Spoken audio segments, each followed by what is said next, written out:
지난 시간은 어그러진 개입이라는 제목으로 함께 은혜를 살펴보았습니다. 오늘 본문의 말씀을 통하여서 제가 원하는 대로 한 결과, 제가 원하는 대로 한 결과라는 제목으로 함께 은혜를 나누도록 하겠습니다. 하나님은 인류의 타락과 실패의 여정 속에서도 하나님의 계획을 추진하십니다. 아담과 하와에게 타락과 그리고 죄로 말미암는 그러한 죽음이 임하게 되었지만 그 죽음은 즉각적인 죽음으로 이루어지지 않았지요. 그리고 새로운 생명의 탄생을 허락하시고 그 과정에서 어려움을 겪는 여인의 고통이 함께 따르게 되었습니다. 이와 같이 새로운 신세대를 허락하신 것이 하나님의 또한 어려움 가운데서도 위기 가운데서도 베푸신 하나님의 은혜라는 것이죠. 그러나 이제 가인과 아벨, 아담과 하와의 후손을 통해서 이루어진 새로운 신세대가 이 땅에 이제 그 역사를 시작하게 되었는데요. 이 가인과 아벨은 하나님의 뜻을 완성하지 못하고 결국은 가인이 아벨을 죽이는 이러한 살인의 사건으로 종결되고 말죠. 아담의 자녀들을 통해서 시행될 수 있는 모든 계획, 어떻게 보면 하나님께서 아담과 하와에게서 실패되었던 이제 그 후손들, 다음 세대, 신세대들을 통해서 하나님께서 뜻하고 계획하신 일들을 추진할 수 있었지만 결국은 가인이 동생 아울을 살해함으로 인해서 이 모든 하나님의 계획이 일순간에 물어 돌아가는 상황이 되어버리고 말았다는 겁니다. 즉 죄가 원하는 대로 끌려간 가인은 결국 죄를 다스리지 못하게 되었고 이 죄의 결국을 맞이하게 됩니다. 이제 그에게 일어난 그 일의 결과가 어떠한지 오늘 본문을 통해서 함께 살펴보고자 합니다. 첫째로 살펴볼 것은 역사의 왜곡과 파괴의 결과입니다. 9절로 10절의 말씀인데요. 이 가인은 선을 행하지 못하고 제가 원하는 대로 끌려가게 되고 말죠. 하나님께서는 그 죄를 다스리라고 말씀하셨지만 가인은 아벨과 함께 이제 들에 있을 때 그에게 이야기를 하게 돼요. 대화를 하다가 결국은 들에서 그 동생 아벨을 쳐 죽이고 마는 것이죠. 그들의 대화 그리고 들녘에서 함께 있었던 그들, 그곳에서 죄는 가인을 삼켜버렸고 그를 쓰러뜨리게 되었다는 겁니다. 이에 하나님께서는 아벨이 어디에 있느냐라고 가인에게 찾아오셨고 가인에게 물으십니다. 하지만 가인은 하나님의 그 질문에 대해서 이렇게 답변하죠. 내가 알지 못합니다. 내가 내 아우를 지키는 사람입니까? 그때 주님께서 가인에게 이렇게 이야기를 합니다. 네가 무엇을 하였느냐? 아우의 핏소리가 땅에서 호소하느니라. 아우의 핏소리, 그 피가 땅에서 호소를 한다라고 하나님께서 가인에게 이 사실을 알려주고 계시죠. 주님께서는 사실 아벨의 제사를 받으셨어요. 아벨의 예배를 받으셨습니다. 그것은 무엇입니까? 아벨에게 은혜를 베풀어 주셨고 아벨의 전 삶은 하나님의 은총과 하나님의 동행하심과 하나님의 돌봄을 받는 그러한 하나님의 축복의 삶이며 하나님의 역사와 하나님의 계획 속에 부름받은 주의 백성이 된 것이에요. 그렇지만 가인은 그것으로 인해서 그 축복의 시간들, 가인이 누려야 할 축복의 시간들을 죽음으로 마감시키게 되었던 것이죠. 그리고 이제 아벨에게 남아있었던 이 축복의 시간은 어떻게 됩니까? 그의 피가 땅에 쏟아짐으로 땅이 그 피를 받고 결국은 그의 부르짖음이 되었다는 것입니다. 은혜와 축복의 시간이 죄와 피로 얼룩지는 이 시간으로 바뀌어지고 만 것이죠. 주님의 계획이 인간의 시기 그리고 미움에 의해서 그 결과는 또한 죽음이라는 이 끔찍한 사건으로 종결을 맺게 됩니다. 어떻게 보면 이 죽음과 사망은 누구로부터 온 겁니까? 아담과 하와가 하나님 앞에 순종하지 못하며 그리고 하나님과의 그 관계를 깨트리는 죄로부터 죽음이 임하였어요. 그들의 불순종에서 이 죄가 시작되었지만 이제는 이 죄가 가인이라는 인물을 사로잡아서 형제를 죽이는, 그래서 임의적인 죽음으로 그리고 급박한 죽음으로 죽음이 인류에게 찾아오게 되었던 것입니다. 이와 같이 그 자체만으로도 주님의 진노를 피할 수 없는 사건이 되고 만 것이죠. 겸손히, 가인의 입장에서는 겸손하게 동생 아우가 짐승으로 예배를 드렸는데 하나님께서 받아주시는 거예요. 그러면 나는 곡식으로 드렸는데 왜 내 예배는 받아들여지지 않고 아벨의 제사는 받아들여졌지? 여러분, 이걸 또 어떻게 반응해야 될까요? 나도 그럼 한번 저렇게 예배를 드려볼까? 하나님은 저렇게 예배 드리면 받으시는가? 우리 이렇게 생각할 수 있잖아요. 내가 먼저 곡식으로 제사를 드렸는데 자기는 뭐 다른 방법으로 예배를 드리다가 하나님한테 받아들여져? 못된 놈. 내가 하나님 앞에 사랑받아야 되는데 네가 내 거를 뺏어가? 이런 시기와 미움이 자리 잡을 게 아니라 하나님의 방법과 하나님의 뜻을 헤아렸어야 되는데 결국 가인은 그 가운데에서 하나님의 그 영광의 예배 그 앞에서 이 모든 것들을 파괴시키는 그러한 행적으로 죄에 사로잡히게 되었던 것이죠. 우리의 삶 가운데서도 다시 한번 돌아볼 수 있기를 바랍니다. 주님께서 나와 함께 하시는, 그리고 나에게 바라고 원하시는 것이 무엇인지를 우리가 생각할 수 있기를 바랍니다. 그리고 주님이 그곳에서 우리를 만나시고 마주하실 때 하나님의 방법에 우리가 순종하고 따라가는 것이 무엇보다 중요하다는 것을 기억할 수 있기 바랍니다. 두 번째는 땅에서 저주받게 됩니다. 11절로 12절의 말씀인데요. 그 결과가 무엇입니까? 단순히 한 명의 사람이 이 땅에서 떠나가는 사건으로 끝나는가? 사실 요즘 같으면 코로나로 사람들이 참 많이 생명을 빼앗기고 있잖아요. 그죠? 코로나로 그냥 운 나쁘게 죽음에 이르게 되는 것인가? 전염병, 천재지변은 그러니까 아무 의미 없이 그냥 사람이 죽으면 전염병으로 죽였어 이러고 끝나고 마는 것인가를 우리 생각해 봐야 한다는 것이죠. 하지만 아벨의 죽음에 대해서 오늘 본문에 보니 그냥 우연으로 죽음에 이르는 사건이라고 무마시키는 것이 아니었습니다. 땅이 아벨의 피를 받았다라고 말씀을 했고요. 아벨의 생명은 이 땅에서 변화를 가져올 생명이었기에 소중한 피였던 것이고 소중한 생명이었던 거죠.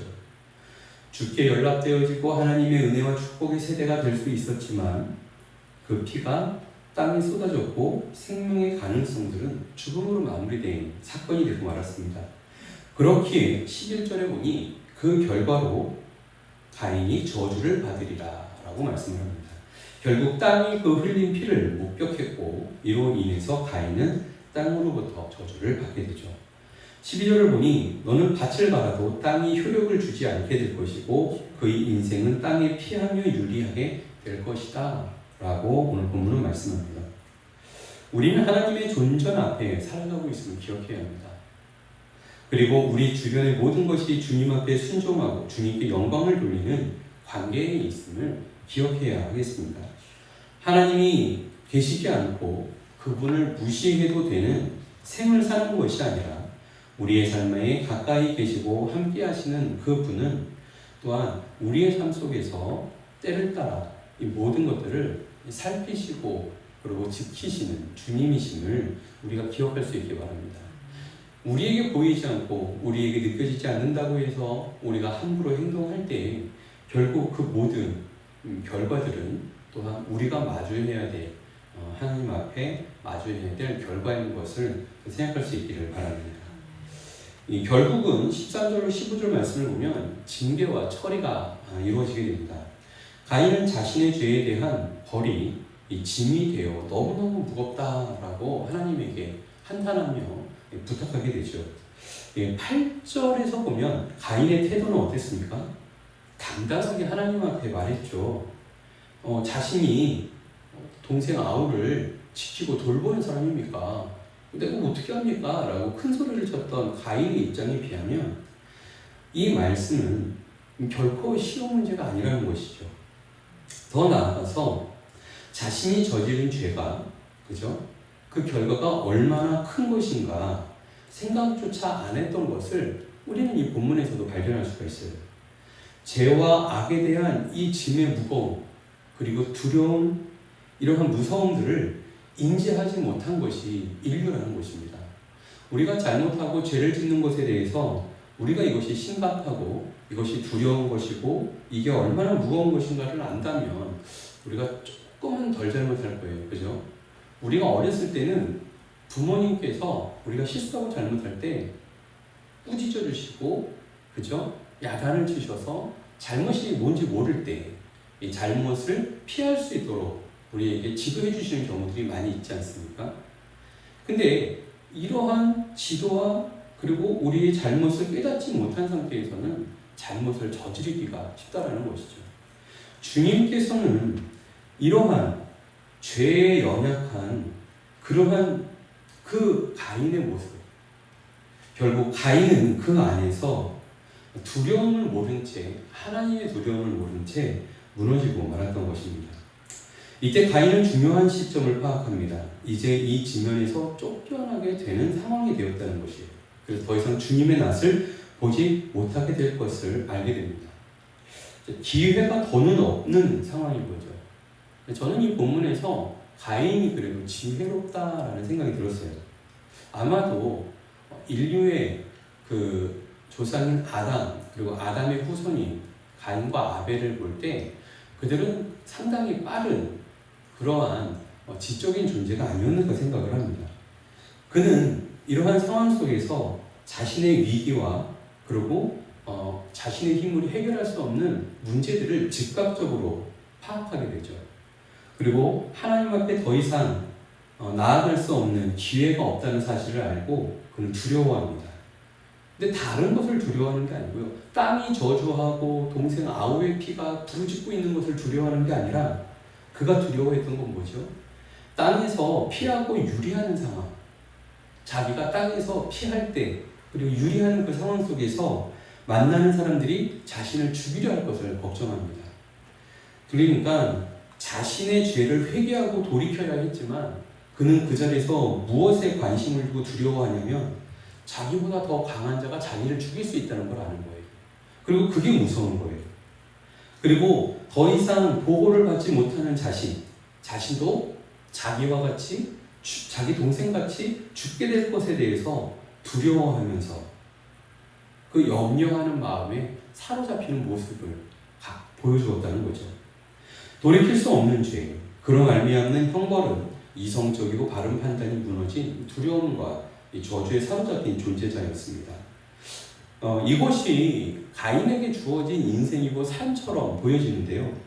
오늘 본문에 보면 이 상황 속에서도 하나님께서 보여주시는 모습은 뭐냐면 가인을 보호하고 계셨습니다. 그럼에도 불구하고 가인에게 표를 주세요. 너에게 이 표를 줄 테니 너를 죽이고자 하는 자, 너를 해하고자 하는 자들은 너를 해하지 못하는 표가 될 것이야. 너를 해하는 자는 벌을 7배나 더 큰 벌을 받게 될 것이다 라고 하나님께서 가인에게 약속해 주십니다. 그래서 가인의 죽음을 면하게 해주셨다는 거예요. 하나님께서는 죄로 말미암는 죽음이 우리에게 들어오지만 우리의 인생이 그 사망과 죽음에 사로잡혀서 즉각적으로 죽는 것을 바라고 원하지 않으십니다. 오히려 주님께서는 우리에게 다시금 기회를 주시는 것이죠. 그리고 우리에게 허락되어진 그 시간 안에서 우리의 삶이 이루어질 수 있도록 주님께서는 여전히 그 문을 열어놓고 계심을 볼 수가 있습니다. 말씀을 읽겠습니다. 우리는 자신의 존재를 하나님 앞에서 이해할 수 있어야겠습니다. 주님께 드려진 예배자, 하나님의 사람들은 그에게 큰 축복과 은혜가 함께하는 자입니다. 그리고 그 자손을 통해서 놀라운 계획이 시작된 것을 기억할 수 있기 바랍니다. 그리고 주님은 그 믿음의 사람, 하나님의 택함받은 사람에게 특별히 돌아보시고 사랑하시고 함께해 주십니다. 우리는 하나님의 그 인도와 보호함을 받는 하나님의 역사 속에 들어온 하나님의 사람들인 것을 기억할 수 있기 바랍니다. 우리는 이러한 자리에서 선을 행하는 일에 앞장서야 하는 것이죠. 선을 행하고 하나님의 뜻을 바라며 바른 길, 주님이 원하시고 바라시는 그 길이 무엇인지를 헤아리고 주님을 맞이하는 삶이 되는 것이 중요하죠. 그곳으로부터 멀어져서 죄와 악에 빠져서 그 죄와 악의 뜻을 따라가게 된다면 결국은 하나님의 영광, 하나님의 일도 가로막게 되고 자신은 또한 하나님의 그 뜻에서 더 멀어지는, 그리고 이렇게 슬픔과 두려움과 고통 속에 빠져버리는 결과를 맞이하게 됨을 기억할 수 있기 바랍니다. 그럼에도 불구하고 주님께서는 우리를 돌보시고 함께 하시는 분이시라는 것. 더 놀라운 것은 인류의 그 하나님의 놀라운 계획 속에 있는 그들 속에서 돌이킬 수 없는 살인의 그 끔찍한 죄가 행해졌음에도 불구하고 주님께서는 그 모두를 돌아보시는 하나님의 은총을 베풀고 계신다는 것은 우리에게 또 한 번 주시는 하나님의 은혜인 줄 믿습니다. 그것은 다른 것이 아니라 바로 아벨의 피를 흘린 허울뿐인 가인일지라도 주님은 그를 보호하시고 지키시고 보호의 표를 제공하신 것은 바로 예수 그리스도 대신 인류의 죄를 사해 주실 수 있는 영원하신 하나님의 계획이 함께했기 때문이에요. 단지 아직 그것이 드러나지 않았을 뿐이고 주님의 그 사랑이 구체적으로 발현되지 않았지만 주님께서는 그러한 열악한 상황 속에서도 하나님의 그 인류를 향한 하나님의 사랑을 보이시고 인도하고 계신다는 사실입니다. 주님의 사랑을 늘 잊지 않고 의지하며 주를 따르는 또한 성도의 삶이 되어지기를 믿음으로 굳건히 서는 저희 모두가 되기를 예수님의 이름으로 축복합니다. 기도하겠습니다. 사랑의 주님, 감사를 드립니다. 주님께서 원하시는 그 온전한 믿음의 삶으로 우리가 깨어있게 하여 주시고 주님을 따를 수 있도록 늘 함께 하여 주시옵소서. 제가 원하는 결과들이 이 얼마나 끔찍하고 두려운 일인지 우리가 이 새벽에 다시금 기억하게 도와주시고 아버지여 하나님의 그 부르신 가운데 우리를 또한 주님의 은혜 가운데로 인도하시는 하나님의 그 섭리 안에서 우리가 기도하며 서로를 위해 또한 함께